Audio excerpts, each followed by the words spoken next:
Well, Claire would have loved this party. She would have loved this. We thought about whether or not to have a bar, and we knew Claire would love to have a bar. So, I met Claire in 1986 in the days of Valley Career Women. We became good friends, and we remained so for 30 years, in fact, until exactly 1 month ago. She was a constant and faithful friend all that time. We had many experiences together, and I can't really use any other word than kind to describe how Claire was. We all know this about her. She was, when I notified many of you of her death, that's what you said. She was so sweet, she was so kind, and she was. Everybody's verified that. She never said a bad word. This kindness showed up everywhere. Claire was, as Toby pointed out, quite an adventurer, and she loved to travel. So we took quite a few trips together. And one of the most fun was when we went to China in 1999. And I was teaching and preparing, so she had to explore Beijing kind of on her own.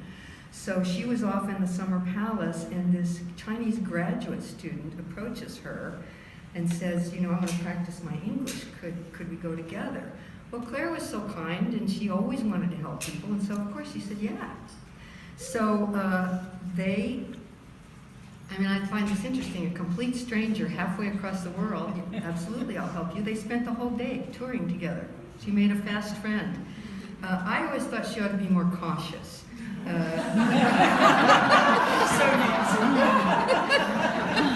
Really many times we would wonder, oh, what are we supposed to do, where are we supposed to go? And she said, well, I'll ask that person. And to me, that person would often look like they had no idea. But she would ask them, and sometimes we did get good advice. So she had great faith in her fellow man. I think that's what I'm trying to say here. One of our most recent trips was to San Francisco in January of 2015 to celebrate Claire's 70th birthday, and we had a great time. But if you go to San Francisco, she loved that city because she started her career there. Her first job out of college was working for the Internal Revenue Service in San Francisco. Yeah, and you go to San Francisco and there's a lot of beggars on the streets. That's what I noticed right away. Claire was in complete defense of these folks.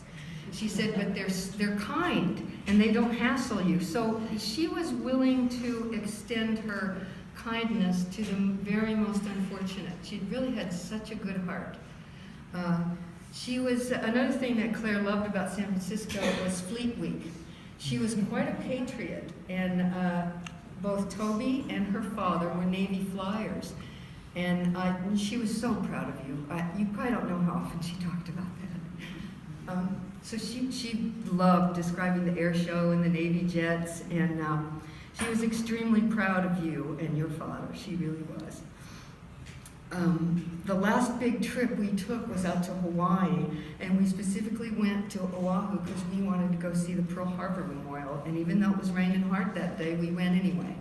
And I'm so glad we did. I'm so glad we did. The day before Claire died, we were in her room watching television. We were watching the Olympics in Rio, and we were talking about how pretty it was and how we ought to take a trip. Another interesting example of Claire's kindness is when she was working in the College of Nursing at ASU. She was an advisor, and she got a new boss. And this was not a very nice woman. She was sort of abusive to the staff, and she could not write a letter without a lot of grammatical errors. Now, it was not Claire's job to do anything about her letters. She was an advisor. Nobody would have said a word had Claire not done anything, but Claire always corrected this woman's emails and letters. Now, I asked myself, how many of us would try to make our bad boss look better?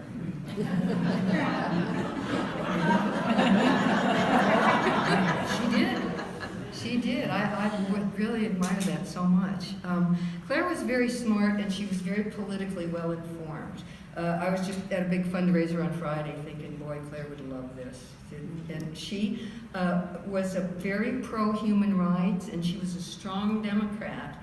In fact, last year, she worked for Mayor Stanton in his campaign in Phoenix, and she was planning to work for Hillary, too. So she's very political. And related to her interest in politics, she had a big sense of civic responsibility.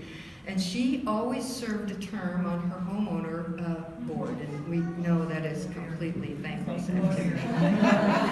Completely. But she thought, she was the type of person who thought everybody should take their turn, and she gladly took hers, and she was serving a term on the board when she died.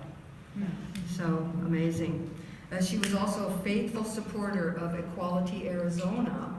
And for many years, beginning in the mid-1990s, we would always buy a table at the annual dinner and go to dress up and go down to the Biltmore and, you know, eat fancy food. And that was in 2003. When we did that was when we got to sit at the same table as the governor and got our picture taken with her. And we were always real proud of that. So, as everybody here knows, has been referred to, Claire was a dedicated vegetarian. And so I guess I think she even wanted to be kind to animals. She didn't want to eat them. So she wouldn't even eat things like Jell-O or mayonnaise because they have animal products in them. This vegetarianism produced some difficult and sort of sometimes funny situations over the years. It's much easier to be a vegetarian in 2016 than it was in 1986. Really. Claire was also a person who appreciated quality. She bought nice things and she thought they ought to last. She didn't approve of planned obsolescence. And she thought if you bought a printer 15 years ago, it should still work. So I guess we could say she was even kind to her stuff. She didn't want to get rid of it. Today's fast-changing world of technology was frustrating to Claire. She did not have a smartphone, and usually when she would go somewhere, she would forget her little flip phone that she did have. She kind of preferred life the way it was in the 1970s. And I used to kid her about that, and we'd laugh about it, but I'm pretty sure that was true. Don't we all? Yeah. So to me, Claire was a constant and faithful friend. There was hardly a social occasion in my life in which she was not involved, and vice versa. She was always there. She was always a calm and quiet presence. She was easy to talk to, and she was non-judgmental. And I think everybody knows that about Claire, and that's why Claire has so many friends, people who loved her. I can't believe we won't be sitting together in my backyard or her backyard, drinking a glass of wine, solving world problems, talking about everything. I think that's what I'll miss most. We spent hours together doing that, and you know, Claire was a great, great friend, and I will miss her terribly.